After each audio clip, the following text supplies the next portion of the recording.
తెలంగాణ ఉద్యమం అంతా ముఖ్యంగా సాగునీరుపైన కొనసాగింది. మనకు రావాల్సిన నీళ్లు ఆంధ్ర వాళ్ళు దోచుకెళ్తున్నారని ఉద్యమం ఉధృతమైంది.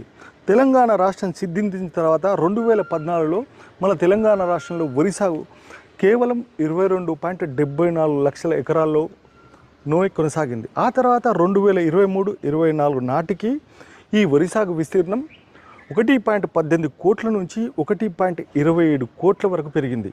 ఈ వరి విస్తీర్ణం విస్తృతంగా పెరగడానికి కారణం ఇరిగేషన్ విభాగంలో పెను మార్పులు రావడం.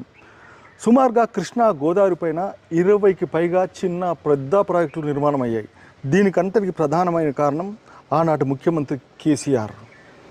కాళేశ్వరం ప్రాజెక్టు ద్వారా 46 లక్షలకు పైగా వరికి నీళ్ళు అందాయి. దీనివల్ల రాష్ట్రంలో వరి విస్తీర్ణంగా పెరిగింది. దేశంలోనే ఉత్తరప్రదేశ్ మొదటి స్థానంలో ఉంటే తెలంగాణ రాష్ట్రం 2వ స్థానంలో నిలిచింది. ప్రస్తుతం ఆంధ్ర 15వ స్థానంలో ఉంది. ఈ వరి విస్తీర్ణం రాష్ట్రంలో విపరీతంగా పెరగటానికి ఆనాడు ముఖ్యమంత్రి తీసుకున్న నిర్ణయాలు. మిషన్ కాకతీయ పథకం ద్వారా 46,000కు పైగా చెరువులు పునరుద్ధరణ జరిగాయి.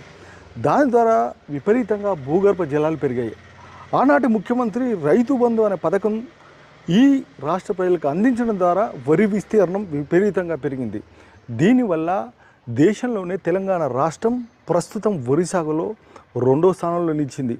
సన్న బియ్యం సాగులో కూడా తెలంగాణ రాష్ట్రం 2వ స్థానంలో నిలిచింది.